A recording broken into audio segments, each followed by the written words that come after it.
I'm Sam Mullen with Gridiron Glory here at Sam Hattfield Stadium, where the Maysville Panthers just defeated the Philo Electrics 28-21. Now, we had this game bookmarked after last year's thriller that ended up being one of Gridiron Glory's 2012 games of the year, where the Maysville Panthers defeated the Philo Electrics 14-12, and this game did not disappoint. Philo would get on the board early, scoring twice in the first half, largely through Nathan Delosier.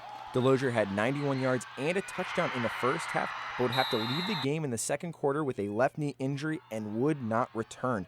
This slowed down the Philo offense that would only score once more for the rest of the game.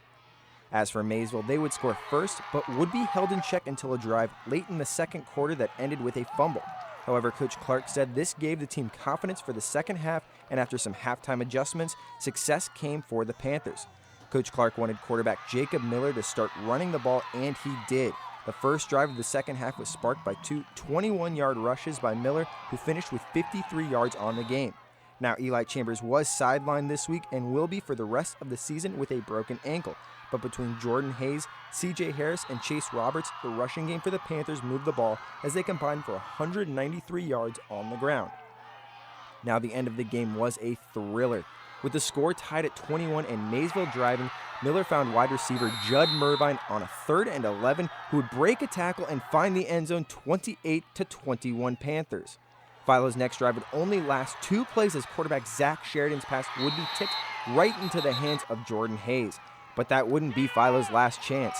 After a Maysville punt, Philo had a 4th and 5 from their own 18, and a pass from Sheridan to Hunter Smith would be just short of the first down after a measurement. Game over. Philo and Maysville combined for over 500 yards of rushing offense, but it was the passing game that was the difference. Miller was 7 of 10 passing for over 100 yards and threw 3 touchdowns, compared to Sheridan, who was only 4 of 9 for 48 yards and threw that late interception, although Sheridan did contribute in the ground game by putting 2 touchdowns on the board in Philo's rushing-based offense. This game had everything it needed to repeat for a Gridiron Glory Game of the Year.